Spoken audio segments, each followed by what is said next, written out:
Masechet Sukkah, Daf 22. We begin with the Mishnah on top. Our topic is going to be Sukkah that has irregular roofing. For example, here where it's on two different levels. And the next Mishnah we'll also get to at the end of the next daf, which is about a movable Sukkah. So we begin. Sukkah hamedublelet.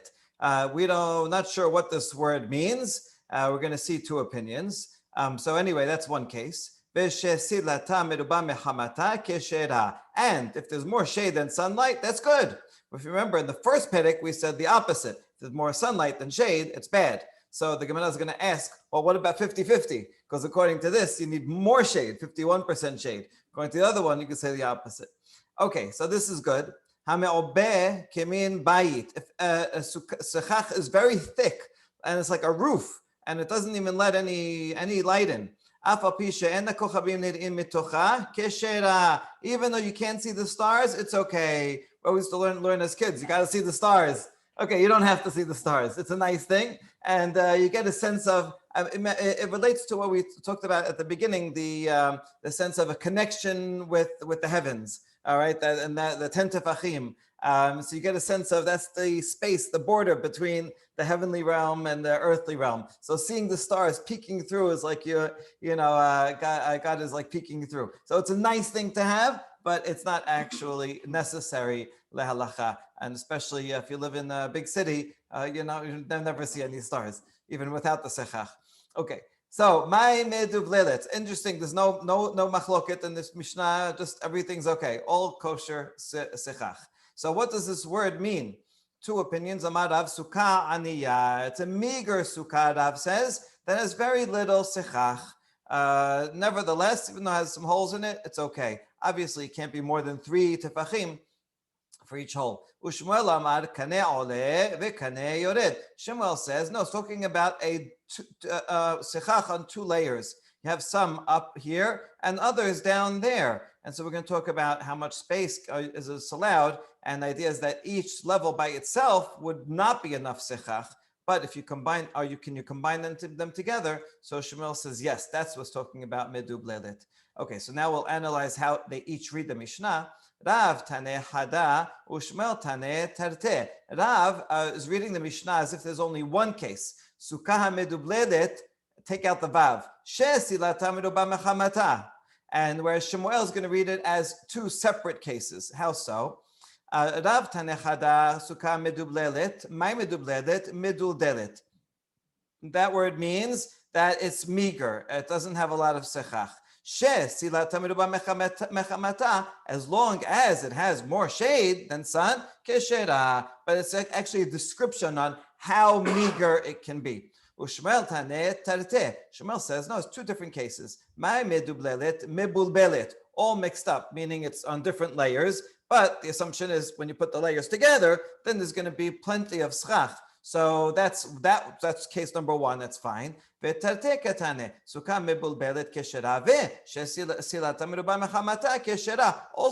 separately, another case if it's on the same level, as long as you have more shade than sun, then it's good. So you see, Shemuel actually agree with Rav, and it's not clear if Rav would agree with Shemuel. They certainly disagree on how to read the Mishnah, but they don't necessarily disagree on the halacha. Okay, so now regarding Rav is pretty easy to understand, but Shemuel needs further clarification. So they're in the 1st generation, and now we skip to the 4th generation, Abaye and Rava. Amar Abaye, lo shanu ela she'en ben ze laze shelosha tefachim. Aval yesh ben ze laze shelosha tefachim pesula. So he's talking not only horizontal, but also vertically here, that if between the first layer and the second layer, you have 3 or more tefachim, it's no good, like this, right? 3 or more, this way. But if it's less than 3, then it's okay, because lavud, right? So then everybody would agree with that. Doesn't seem to be controversial at all. So that's Abaye. Amar Rava, afilu yesh ben zeh lazeh shelosha tefachim nameh. Even if it's more than 3 tefachim. Wow, this is a big chidush here. Lamaran ela she'en begago tefach. Aval yesh begago tefach keshera de'amrinan habot rami. This is a new phrase that we're going to learn. The word habot is like havit ve'la barich. It means to hit, to throw down. Rami means to throw. It could also mean to lift up. That's like if when you're throwing something, something goes up, but then it comes down. So Rami means to throw. Habit means to force down. So this is a principle that means to throw down. And the way it works is that if something is up here on top, we throw it down. In other words, we make a legal fiction. We consider it as if it's down here, even if it's more than 3 tefachim. This principle can work.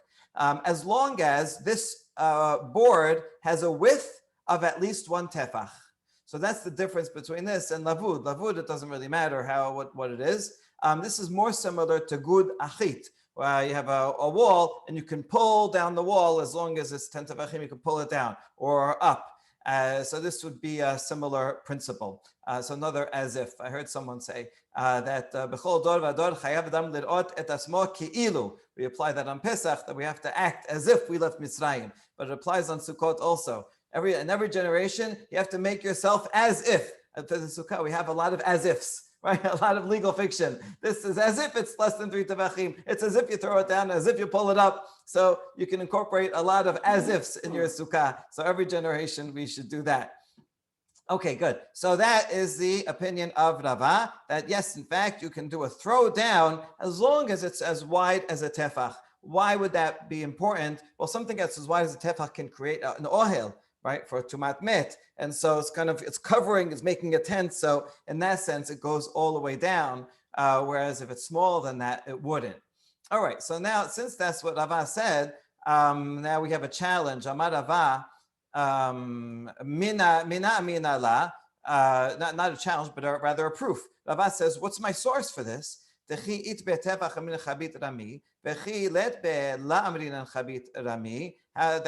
my source that you can use this throwdown principle if it's a tefach wide, but not otherwise? Ditnan. We're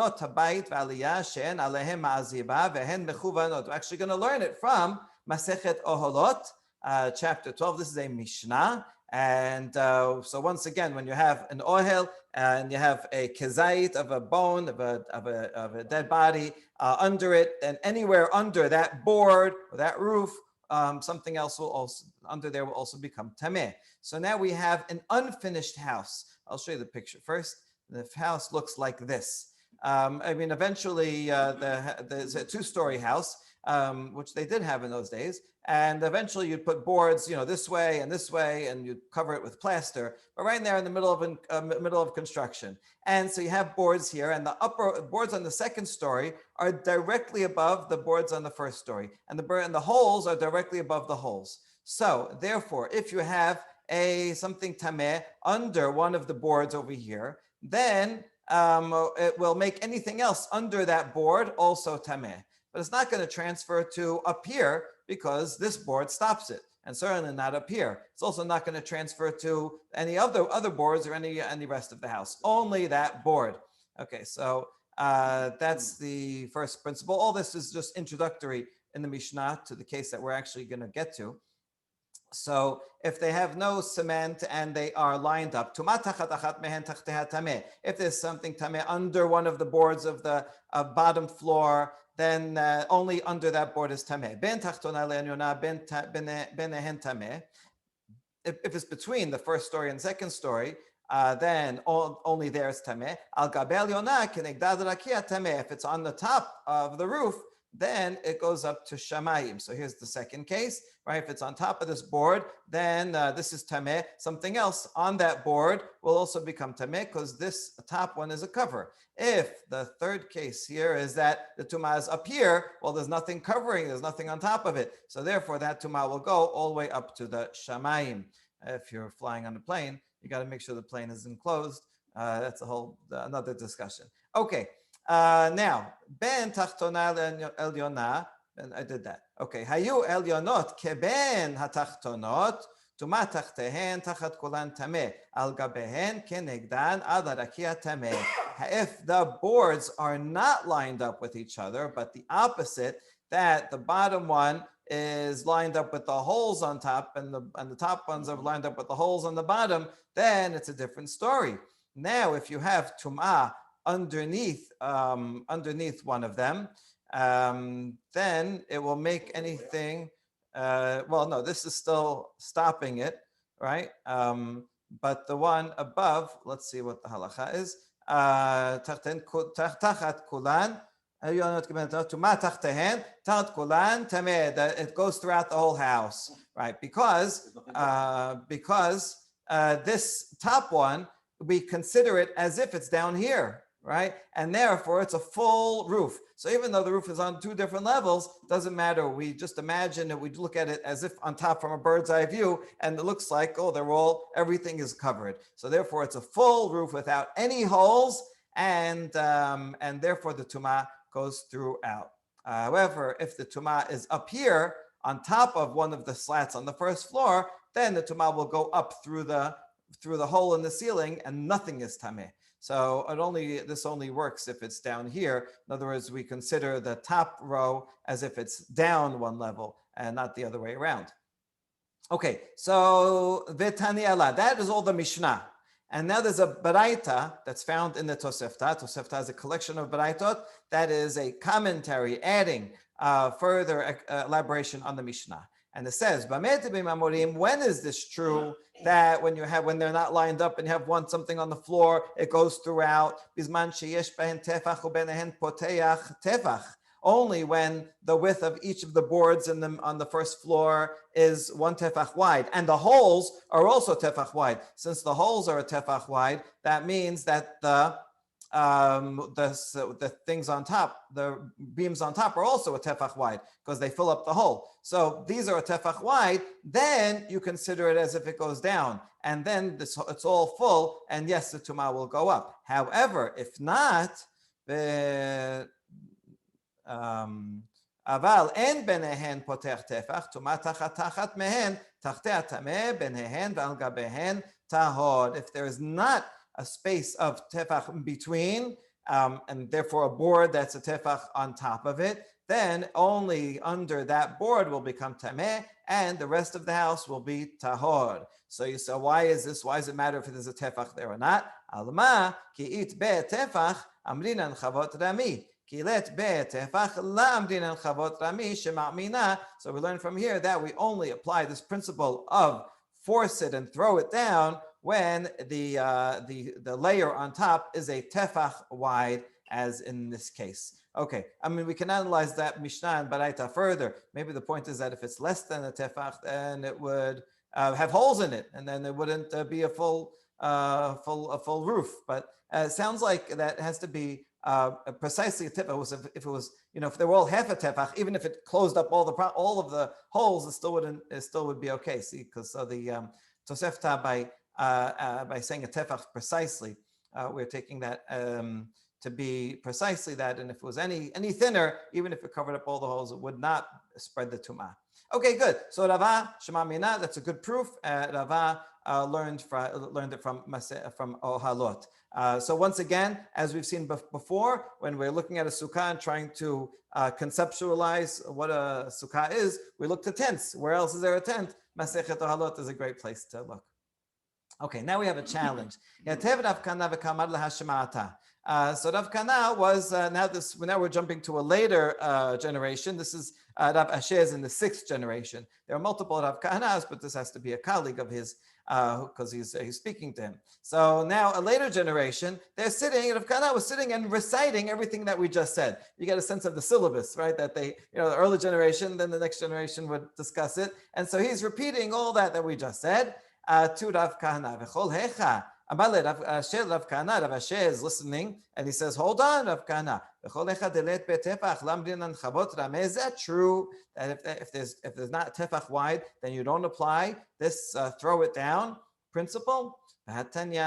קורה היוצאה מכותל זה ואינה נוגעת בכותל זה וכן שתי קורות אחת יוצאה מכותל זה ואחת יוצאה מכותל זה ואינה נוגעות זו בזו. Okay, now we're going to learn it from a Braita for Hilchot Shabbat. And now bring all the types of comparisons together. So a korah, which is a cross beam that you would use to close up a mavoi. For eruv. Right, this would be the case of if there's no tefach. See, even if it closes them all up, no good. It has to be a tefach. This would not be okay. That's how we learn tefach. Okay, good. So here we have mavoy, all these, and we want to be able to carry inside here. We need a reminder not to walk into the Shut Harabim, and so that has to be a crossbeam. If the crossbeam has a hole in it, if it's less than 3 tefachim, that's okay because we use lavud. Now, there's a law should introduce now. This crossbeam has to be at least 1 tefach thick, this way, wide. Where did we learn that from? Back in Eruvin, we learned it from a brick. It has to be able to hold a brick. How big is a brick? It's a half brick. A brick is 3 tefachim by 1.5 tefachim. So it doesn't have to be 1.5 tefachim long, just be 1, so that even if it overhangs a little, a quarter of a tefach here, a quarter of a tefach there, it's still stable. So it has to be strong enough and stable that it's not going to fall off. You'd be willing to walk under this without a fear that it's going to fall off. So we use the string today. Oh, so we use a string, but the string is we're not making a shituf mevo'ot. We're not making a mavoy, but the string is a surat petach. So that's to enclose a courtyard, all the houses within a courtyard. So we're making the whole area a one courtyard. If we had multiple courtyards and we're joining all those together, then we would need this. But we don't do that. We just make everything one courtyard. It's a good question. Okay, so this has to be 1 tefach thick. Now the question is, what if it's not, right? What if it's less? Can you put 2 together, each one that's half a tefach thick, to make one together? So anyway, so far we have if they're not touching, or if the 2 korot, one comes from this side and it doesn't touch the other wall. If it's less than 3 tefachim, and osarich levi korah acheret. So if it's less than 3 tefachim in the middle or to the side, it's not reaching the other wall. So then you could use lavud. Shelosha sarich levi korah acheret. If it is 3 or more, then you have to bring another beam and continue that cross beam. Okay, that case is not relevant for us. Rabban Shimon ben Gamliel Omer, pachot ma'arba'a en sarich levi korah acheret, arba'a sarich levi korah acheret. Rashbag says 4 tefachim. This is throughout Eruvin. Rashbag always said that lavud is 4 tefachim, not 3 tefachim. Okay, so that's, in this case, it would be more mekel. In other cases, it could be a chumrah. Okay, fine. V'chen shetei korot hamat'imot. Lo bezo kedei lekabel ariach v'lo bezo lekabel ariach. This is our case. We have 2 parallel cross beams, but each one by itself is not thick enough to hold a brick. Each one is less than a tefach. Im mekabelot ariach lerochbo tefach. But if you put them together and then it can hold a brick, that's okay, right? Even though they're separate. But if not, then you have to go and bring another one. Okay, good. So if you put them right next to each other, you can combine them. That's Tanakama.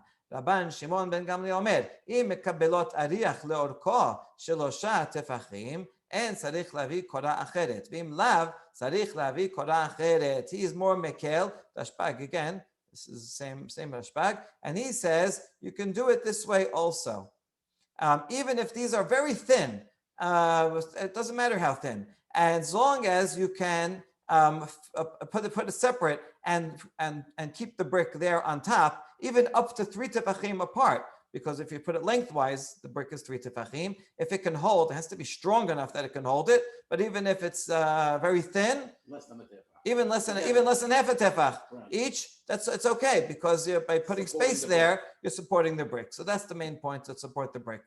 So that's okay too. All right. Now he goes on and says, "Ayu achat lemala v'achat lemata." The Spraita goes on and says, what if those 2 are on different levels? So you have not like this next to each other, but like this. These 2 are horizontal. They're separate from each other. If you would bring this down, it would be right next to the other one. So everyone would agree it's okay. But they're separated vertically. So can we imagine that this is together and pull down? So this is the part that's relevant for us. Rabbi Yosef ben Rabbi Yehuda Omer, we imagine the top one as if it's down and the bottom one as if it's up. Well, either or. You don't want to switch them, then they're not together anymore. So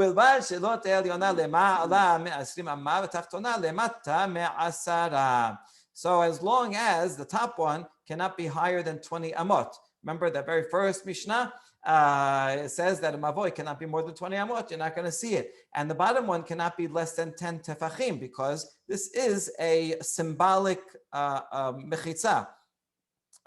Partition, and a partition has to be at least 10 tefachim. So as long as they're between 10 tefachim and 20 amot, then you can apply this principle and imagine that they are together. Here's the point of the question. Even though each one by itself is only half a tefach, nevertheless, you can apply the principle of throw it down and imagine that it's together. So this is a question, a problem to Rava. Rava says only if it's a tefach thick. But here we have a source from Shabbat. But it's the same principle, and a lot of the principles are parallel in all the different halachot. Okay, so that's the question. By the way, the fact that this source just said that we consider the top one down and the bottom one as if it's up, it sounds like it works up also. I wonder if chavit means down, rameh means up. You can throw it down or you can throw it up. Okay, but that's not how it's usually understood. So that is the question, and here's going to be the answer. Amar le. Remember, this is Rav Kana and Rav Asher. Rav Asher heard Rav Kana learning. He asked this question, and Rav Kana answers, Teres ve'ema hachi, ובלבד שלא תהא עליונה למעלה מ-20, אלא בתוך 20. Teres means it's not only an answer, but it's an explanation. You have to explain the words that the words in a slightly different way. You have to add a few clarifications in there. As long as the top one is not more than 20, but within 20 amot, and the bottom one has to be close to it within 3 tefachim. And the bottom one cannot be lower than 10 tefachim. Has to be more than 10 tefachim. And the top one has to be within 3 tefachim of the lower one. So in other words, he's using lavud, not the chabit verami.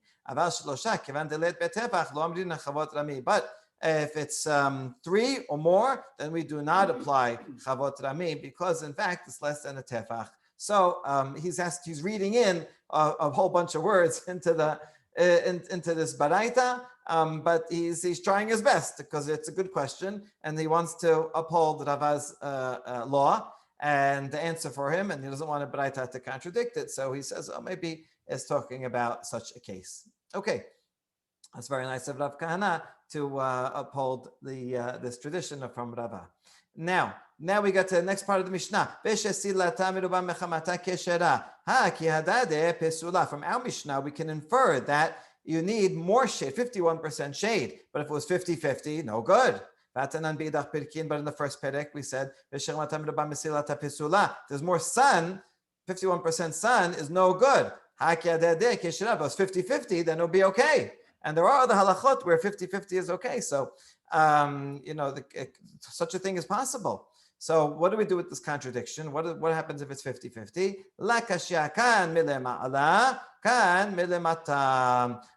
One is talking about where you look at it from above. In other words, at the level of the schach, you measure how much is there. If it's 50-50, in other words, as long as there's 50-50, that's okay. No, you need more shade. Sorry. If it's up above, you need more shade because by the time it gets to the floor, the light diffuses. So if you have more shade on top, then you know you'll be okay at the bottom. Kan milemata, but the one that says pasul is looking at it on the floor. If on the floor you see that it's 50-50, that's okay. Because then you assume that on the roof, then it's for sure better. If on the roof is 50-50, that's no good. Okay, you need more, at the top, you need more shade. Looking at the floor, 50-50 is okay. And basically it's the same principle. What we're basically agreeing is say at the top, you need 51% of shade. And this is explains the common phrase that people say that the size of a small coin on top will be a big coin on the bottom, right? Even a small hole will make a big, not shadow, opposite, right? Will make a big splotch of light on the floor. So therefore, As long as there's 50-50 on the floor, then you know for sure there's more shade up on top. Okay, next, me'obeh kemin bayit. If the sechach is very thick, almost like a house, it's okay. You don't have to worry that you're going to go and you're going to consider it, confuse it with the house and go inside. So Braita that says similar thing. Even if you can't see the stars, it's okay. And but does sound like lecha techila. It's good too, and that is what Shulchan Aruch says. You should try. And but what if even the sun can't get through? There's like total darkness. Bet Shammai poselin, Bet Hillel machshirin. Bet Shammai says no good. Bet Hillel says even that's good. The sun, after all, is a type of star, so fits with the others. There you go. Okay, so that is the Mishnah. Let's begin the next Mishnah, and we'll see the commentary tomorrow. Sukato berosh agala or berosh sifina keshera. You are allowed to make a sukkah that moves on top of a wagon or on top of a ship. You might be on a ship the whole, during the holiday, so that's okay. Now, if you remember yesterday, we said that if you make a sukkah on a bed, it's no good because the bed moves around. So what's the difference between this one and that one? Well, the difference is that when the bed moves around, you're moving the entire thing. In this case, the floor is moving with you, right? Your floor is the boat deck or the wagon, so that it's moving. It's stable relative to the ground, the floor that you are standing on. Whereas the bed, you're basically standing on the floor, and then the whole frame moves, and it's a movable item. So that's a problem. Okay. Ve'olin la b'yom tov, and these you can go on there. You can use them on Yom Tov because if you're on a boat already, you're allowed to stay on the boat on Yom Tov or on the wagon. However, if it's on a tree, like a tree house, or on top of a camel, here's a camel sukkah. These are kosher and you can use them during the week, but you cannot go on them on Shabbat or Yom Tov. Why? Because you're not allowed to ride an animal on Shabbat and Yom Tov. You're not allowed to mount an animal. You can't even be on it. You're not allowed to climb a tree on Shabbat. These are all asum mishum shivut. The Bavli says because you might pluck fruit, or you might get a branch to hit it. But that's the Bavli's reason. In the Tanaitic sources, it's just shivut. It's not restful activity. You're climbing trees, riding animals, no good. Riding animals also bearing a burden. That's like in the Ten Commandments. So Yerushalmi says that. Okay. Anyway, the point is that it's a kosher sukkah during the week, but you can't use it on Shabbat. Whereas the other ones, you can't go on a boat on Shabbat, but if you're on a boat already, you can stay there. Shetayim be'ilan ve'achat bidei adam, or shetayim bidei adam ve'achat be'ilan. Now, what if you have a case where some of the walls are supported by a tree, but some are not? So, for example, here you have two walls are dependent on the tree, right? If you took away this tree, then these two walls would fall down, but this wall would be okay. So that's two walls depending on the tree, and one that's based on human-made foundation, or two are based on human-made foundation, like this picture, this wall, and the back wall here, but this one is still on a tree. So these are no good because you need 3 walls or 2.5 walls in order to have a kosher sukkah. So all these, kishera, they're all kosher, but you can't go on Yom Tov because you can't climb a tree. You can't climb a tree means you can't, even if it's somewhat dependent on the tree. So you're relying on the weight of the tree for it to be okay. So you still can't use it on Yom Tov. However, shalosh bidei adam v'achat be'ilan keshera ve'olin la b'yom tov. But if 3 of them are on the human-made foundations and only one of them is based on the tree, well, you don't need that one. If you took that away, the sukkah would still stand and would still be a kosher sukkah. So therefore, that's just extra support that you don't really need. Then it's permitted. Zeh kelal כל שיינטה לאילן ויכולה לעמוד בפני עצמה כשרה ועולים לה ביום טוב. If you want to make a general principle, as long as if you would take away the tree, would it stand on its own? If it would, then it's okay, and you can use it on Yom Tov. But if it would fall, if you took away the tree, then it is not allowed. You can't get up there without the tree. You can't get on. No, you have a ladder. You still can't. Yeah, you still need a separate ladder. You wouldn't be able to climb the tree. Okay, so there's an interesting format of the Mishnah that it brings the details and then it says Zakelal. Zakelal doesn't seem to add too much, right? But the Mishnah says that often, a general principle after the particular cases, and we'll explain this further tomorrow. Baruch Adonai le'olam. Amen ve'amen. Rabbi, in the case with Havit Nami, I don't remember the correct